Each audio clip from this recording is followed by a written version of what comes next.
ನಿಜಾಮುದ್ದೀನ್ ಅಂತ ಇಲ್ಲಿ ತುಂಬಾ ಮಕ್ಕಳು ಬರ್ತಾ ಇರ್ತಾರೆ, ಶಾಲಾ ಮಕ್ಕಳು ಬರ್ತಾ ಇರ್ತಾರೆ, ಮದ್ರಸಾ ಮಕ್ಕಳು ಬರ್ತಾ ಇರ್ತಾರೆ. ಏನಾದರೂ ಅನಾಹುತ ಆದ ನಂತರ ಅವರು ನಮ್ಗೆ ಏನಾದರೂ ಅವರು ಅದು ಅಷ್ಟು ಪಾಸ್ ಮಾಡ್ತಾರೆ ಇಷ್ಟು ಪಾಸ್ ಮಾಡ್ತಾರೆ ಅಂದ್ರೆ ಏನೋ ಹೇಳಿದ್ರು ನಮ್ಗೆ ಜೀವ ಸಿಕ್ಕಿತು ಯಾವುದೇ ಕಾರಣಕ್ಕೆ ನಮ್ಗೆ ಜೀವ ಸಿಗಲ್ಲ. ಅದಕ್ಕೆ ಆದಷ್ಟು ಬೇಗ ಅದೊಂದು ಕ್ಲಿಯರ್ ಮಾಡಿ ಕೊಡ್ಬೇಕಾಗಿ ವಿನಂತಿಸ್ತಾ ಇದ್ದೇವೆ. ಹೆಸರು ಅಬ್ದುಲ್ ಹಮೀದ್ ಅಂತ. ನಮ್ದು ಕೂಡ ಅದೇ ವಿಷಯ, ಇದೇ ಮನೆ ನಮ್ದು. ಇದರ ಮೊದಲು ಕೂಡ ಇಲ್ಲಿ ಒಂದು ಕಾಂಪೌಂಡ್ ಬಿದ್ದು ಹಾಗೆ ಆಗಿತ್ತು, ಅವ್ರು ಮುಟ್ಲೇ ಇಲ್ಲ, ನಾವೇ ಮಾಡಿದ್ದಲ್ಲ. ಮತ್ತೆ ಇವರು ನಗರ ಇಲ್ಲೆಲ್ಲ ಕ್ಲೀನ್ ಮಾಡಿ ಹೋಗ್ತಾರೆ, ಕಟ್ ಮಾಡಿ ಎಲ್ಲ ಗ್ರಾಸ ಹಾಗೆ ಇಡ್ತಾರೆ. ಅದು ಕೊಂಡೋಗುದು ಕೂಡ ಸರಿ ಇಲ್ಲ. ಅವರು ನೋಡಿ ಅಂತ ನೀವೇ ನೋಡಿ ಎಲ್ಲ ಹಾಗೆ ಉಂಟದು. ಏನು ಹೇಳಿದ್ರು ಅವರು ಮತ್ತೆ ಗಾಡಿ ಬರ್ತದೆ ಅಂತ ಹೇಳ್ತಾ ಇದ್ದವರು ಯಾರು ಕೂಡ ಬರುವುದೇ ಇಲ್ಲ ಇದರಲ್ಲಿಗೆ. ಬಂದು ಕಟ್ ಮಾಡಿ ಹೋಗ್ತಾರೆ ಅಷ್ಟೇ, ಬೇರೆ ಏನು ಇಲ್ಲ. ಮತ್ತೆ ಮನೆ ಒಂದು ಕಾಂಪೌಂಡ್ ಬಿದ್ದು ಎಷ್ಟು ಜೀವ ಹೋಗಿದೆ ಎಲ್ಲರಿಗೂ ಗೊತ್ತಿರುವ ವಿಷಯ. ಅದೇ ಸಂದರ್ಭದಲ್ಲಿ ಇದನ್ನು ನೋಡಿ ನಾವು ನಮ್ಮ ನಗರಸಭೆಯ ಎಲ್ಲ ಅಧಿಕಾರಿಗಳಿಗೆ ಇದರ ಈ ಒಂದು ಕಾಂಪೌಂಡ್ ವಿಷಯದಲ್ಲಿ ಅವರಿಗೆ ಮನವರಿಕೆ ಮಾಡಿದ್ದೇವೆ. ಕಾಲ್ ಮುಖಾಂತರ ಅವರ ಹತ್ರ ನಾವು ಹೇಳಿದ್ದೇವೆ, ಆದಷ್ಟು ಬೇಗ ಇದನ್ನು ನೀವು ನಮಗೆ ತೆರವುಗೊಳಿಸಿ. ನಮ್ಮ ಶಾಲಾ ಮಕ್ಕಳು ಇದೇ ಸ್ಥಳದಲ್ಲಿ ಬರ್ತಾ ಇದ್ದಾರೆ, ಮದ್ರಸೆ ಬಿಟ್ಟು ಸಣ್ಣ ಸಣ್ಣ ಮಕ್ಕಳು ಇದೇ ಸ್ಥಳದಲ್ಲಿ ಬರ್ತಾ ಇದ್ದಾರೆ.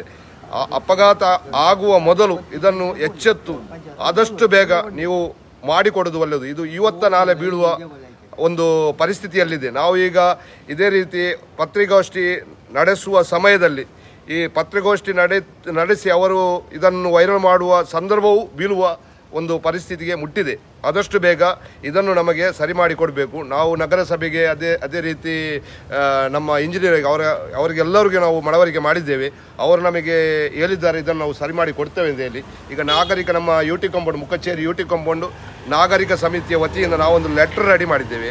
ಅದನ್ನು ಕೂಡ ನಾವು ನಾಳೆ ನಮ್ಮ ನಗರಸಭೆಗೆ ನಾವು ತಗೊಂಡು ಹೋಗಿ ಕೊಡ್ತೇವೆ. ಆದ್ದರಿಂದ ದಯವಿಟ್ಟು ತಮ್ಮಲ್ಲಿ ವಿನಂತಿ ಮಾಡ್ತಾ ಇದ್ದೇನೆ, ಆದಷ್ಟು ಬೇಗ ಇದನ್ನು ತೆರವುಗೊಳಿಸಿ ನಮ್ಮನ್ನು ರಕ್ಷಿಸಬೇಕಾಗಿ ತಮ್ಮಲ್ಲಿ ಕಳಕಳಿಯ ವಿನಂತಿ. ಒಂದು ವೇಳೆ ಏನಾದರೂ ಅನಾಹುತ ಆದರೆ ಅದಕ್ಕೆ ನಗರಸಭೆ ಹೊಣೆ ಆಗಿರುತ್ತದೆ ಎಂದು ಈ ಸಂದರ್ಭದಲ್ಲಿ ಹೇಳಲು ಇಚ್ಛಿಸುತ್ತೇನೆ. ಕೌನ್ಸಿಲರ್ ಹತ್ರ ನಾವು ಮಾತಾಡಿದಾಗ ಅವರು ಹೇಳಿದ್ರು, ನಾವು ಇದರ ವ್ಯವಸ್ಥೆಯನ್ನು ನಾನು ಅಲ್ಲಿ ತಲುಪಿಸಿದ್ದೇನೆ. ಮತ್ತೆ ಈ ಮನೆಯವರಿಗೂ ಈ ದೇವಸ್ಥಾನದ ಕೆಲವು ಜನರಿಗೂ ನಾನು ವಿಷಯ ಮುಟ್ಟಿಸಿದ್ದೇನೆ. ಅದಕ್ಕೆ ಅವರು ಹೇಳಿದ್ದಾರೆ, ನಾವು ಅದು ಆದಷ್ಟು 16 ತಾರೀಕಿಗೆ ನಮ್ಮೊಂದು ಮೀಟಿಂಗ್ ಉಂಟು, ಆಗ ನಾವು ಅದರ ವಿಷಯದಲ್ಲಿ ಮಾತಾಡಿ ಏನಾದರೂ ವ್ಯವಸ್ಥೆ ಎಂತ ಉಂಟು ಅದನ್ನೆಲ್ಲ ನಾವು ಸರಿ ಮಾಡ್ತೇವೆ ಅಂತೆಲ್ಲ ಹೇಳಿದ್ದಾರೆ. ಇಷ್ಟರವರೆಗೆ ಒಂದು ಕೆಲಸವೂ ಆಗಲಿಲ್ಲ.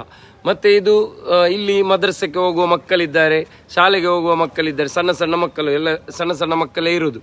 ಈ ಮಕ್ಕಳು ಇಲ್ಲಿಂದ ಹೋಗುವಾಗ ಯಾವಾಗ ಬೀಳ್ತದೆ ಅಂತ ಹೇಳಲಿಕ್ಕೆ ಆಗುದಿಲ್ಲ. ಮತ್ತೆ ಇದು ಏನಾದರೂ ಹೆಚ್ಚು ಕಡಿಮೆ ಆದರೆ ಇದಕ್ಕೆ ಯಾರು ನಮಗೆ ಜವಾಬ್ದಾರಿ?